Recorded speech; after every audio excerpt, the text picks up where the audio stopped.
Maha Siddiqui is now joining us live from the White House in Washington, D.C. And Maha, good morning to you too. It's a good morning here, but I'm sure it's dinner time there. So what's really happening there? What all can we expect over the next few hours? And where's the Prime Minister headed to next after this state dinner? All right, so I understand that at the moment he has pretty much met the guests.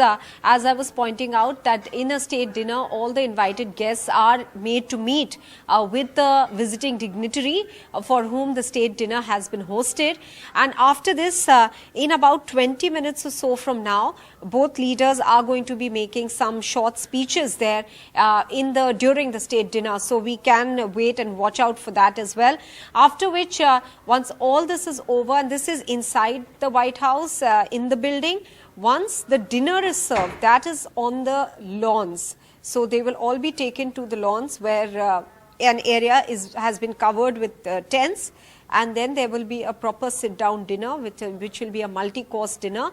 And as the report points out, it will be an all-vegetarian fare, considering that the Prime Minister's, considering the guests' preferred choice of food, and also some amount of cuisine from the country that the guest is from is also included. So a vegetarian fare doesn't mean entirely Indian fare, but it will be vegetarian of Western palate, as well as some vegetarian that is of Indian taste as well. Moreover, there will be some amount of millets that will be used in the food, as well as a proper dinner, sit-down dinner, multi-course dinner, where people will be sitting at various tables, and then it's a light informal chit-chat that goes on.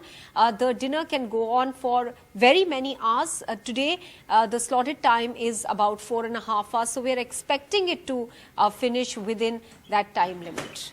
Right, so those statements also expected, Maha, in about 20 minutes, as you were mentioning. So when we talk about the important events that the Prime Minister had for this visit to the United States, so two of those major events are now over. One, that bilateral meeting with US President Joe Biden, and second, that address to the US Congress. So is it now safe to say that the decision-making part of his meeting is over because the major deals that had to come out have come out, or is there something more that we can expect? No, the major decisions as far as the negotiations and the deals that had to come out, or any agreements that had to come out, is largely over. During the bilateral talks, those discussions went on for quite some time, in fact double the amount of time that it was slotted for. So officially it was slotted for an hour. It went on for about 2.5 hours, as I was pointing out earlier. So a major part of the hard diplomacy, Priyanshi, is over. Now what we are going to see is only diplomacy on the periphery, but again this is important because of course dinner today is again will fall in the realms of soft diplomacy in some sense, because it gives you a relaxed atmosphere in which you can discuss issues. Even tomorrow, the meeting with that Prime Minister Modi will have with young entrepreneurs or diaspora are all on the periphery. With the diaspora, of course, soft diplomacy. With the young entrepreneurs and industrialists, industry leaders, this largely is in keeping with the tone and tenor of this entire visit. The thrust has been on technology, on defense deals, on ties based on the people who are the living bridge between the two countries, the Indian-American community as well. So in keeping with that, we are seeing these repeated engagements with CEOs starting from New York, where the Prime Minister met a sizable number of CEOs and experts.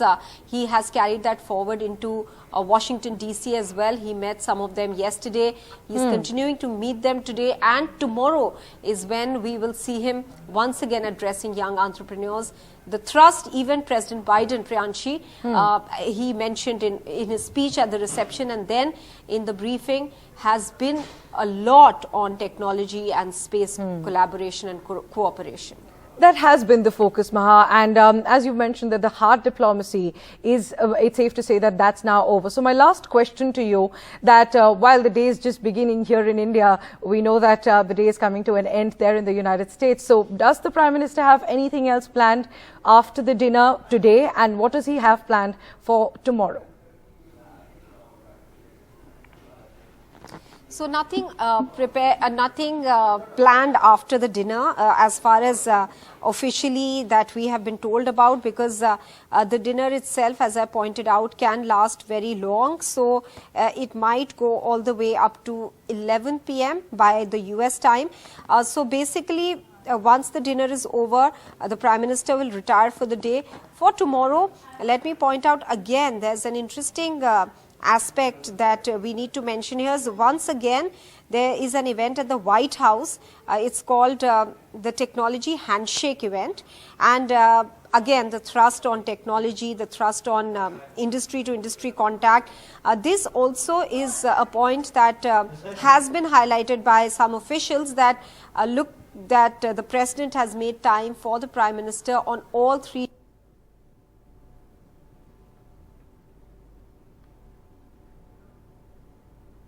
That a private dinner in which President Biden, Prime Minister Modi, NSA Jake Sullivan and NSA Ajit Doval will be at the White House for this technology handshake event, after which he'll be meeting young entrepreneurs. Before that, of course, a lunch hosted by Kamala Harris at the State Department, the Vice President Kamala Harris. And finally, to wind up the visit, he will be addressing the Indian diaspora and then flying off to Egypt. All right, Maha Siddiqui, thanks very much for joining us with those details. Of course, we'll keep coming back to you.